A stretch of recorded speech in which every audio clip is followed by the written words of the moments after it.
As part of our Eastern Religions unit, we are taking a look at the philosophy of Confucianism. Confucianism is a philosophy based on the ideas of Confucius that focuses on morality, family order, social harmony, and government. It is considered to be more of an ethical system rather than a religion. The founder of Confucianism, as I mentioned, was Confucius, or Kung Fu Tzu, or Master Kong as they called him in China. Confucius lived in China during the 500s BC. He was born to a poor family that at one time had been very wealthy. They had gotten in trouble with the emperor, and he took away all of their money and land. Confucius was a smart and hard-working child. When he grew up, people believed he was fair, polite, and had love for learning things. When Confucius became an adult, he worked as a teacher in his hometown. When he was around 35 years old, he tried to get a job in the government. His plan failed, and he returned to being a teacher. For a while, he was involved in politics, working as a chief minister of his city. When he saw that the leader of the city, the Duke of Lu, was not doing a good job, he quit and he left the city. Confucius spent the rest of his life traveling from town to town around China with his students and friends. Oftentimes, he would give advice to government leaders in the towns that he visited. Many times, they would not like his advice and he would be punished, and on many occasions, he was arrested. As Confucius traveled, his students copied his teachings for future generations. The records of Confucius's teachings were compiled into a book known as the Analects. Confucius' teachings have become known as Confucianism. The main idea of Confucianism is that people could achieve peace by doing their duty and cooperating with society. If people rebelled and everyone tried to do his or her own thing, the world would be full of fighting and unhappiness.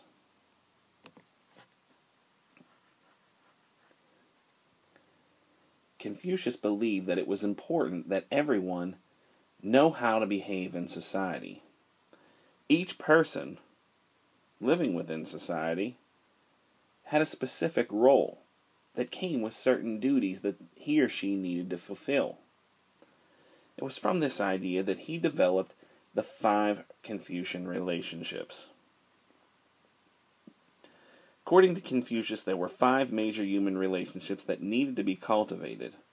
The relationships were ruler and subject, father and son, husband and wife, brother and brother, and elders and juniors or friends. Within each of these relationships, each person plays a role and has duties to fulfill towards the other person. For instance, in the ruler and subject relationship, rulers should be good. And if rulers are good, then subjects will be loyal. In the father and son relationship, fathers should be kind. And when you have a kind father, the sons should be devoted to their father. Husbands should be righteous towards their wives, and wives should be obedient towards their husbands. Older sons should be well-mannered and provide a good example for the younger siblings. Those younger siblings should show humility and respect to their older brothers.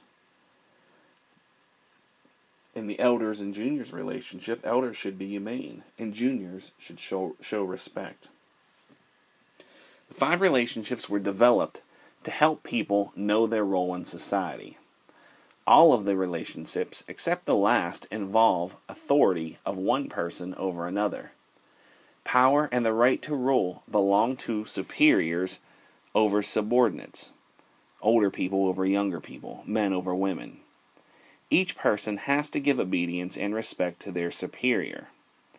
The subject to his ruler, wife to his husband, child to parents, younger siblings to older siblings.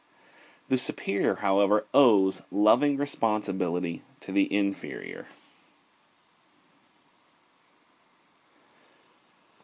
The most important of the 5 relationships, or the foundation of the whole system, was the father-to-son relationship.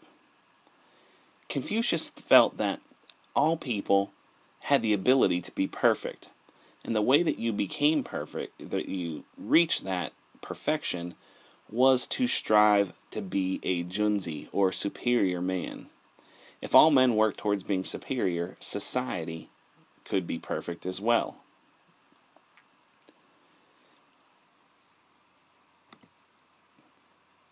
Confucius placed an emphasis on the importance of family. Family life was seen as the training ground for life in society. It is at home that in the family that the child learns to deal with problems that he or she will face later on in the world. The family is responsible for educating the child to be a good member of society. Confucius emphasized the importance of education, the aim of which was to turn people into good family members, responsible members of society, and good subjects of the emperor. But the emperor, he didn't get off scot-free. He had duties as well. Confucius believed that for society to be well ordered and for people to live in peace and prosper, it was necessary to have a good government and a virtuous ruler. It was the duty of the emperor and his officials to set a good example for the people. The good example of the ruler would transform the people and make them better. For 2,000 years, Confucianism was the political philosophy of China. The only way a person could achieve an important position in the government or in society was by having a good knowledge of Confucianism.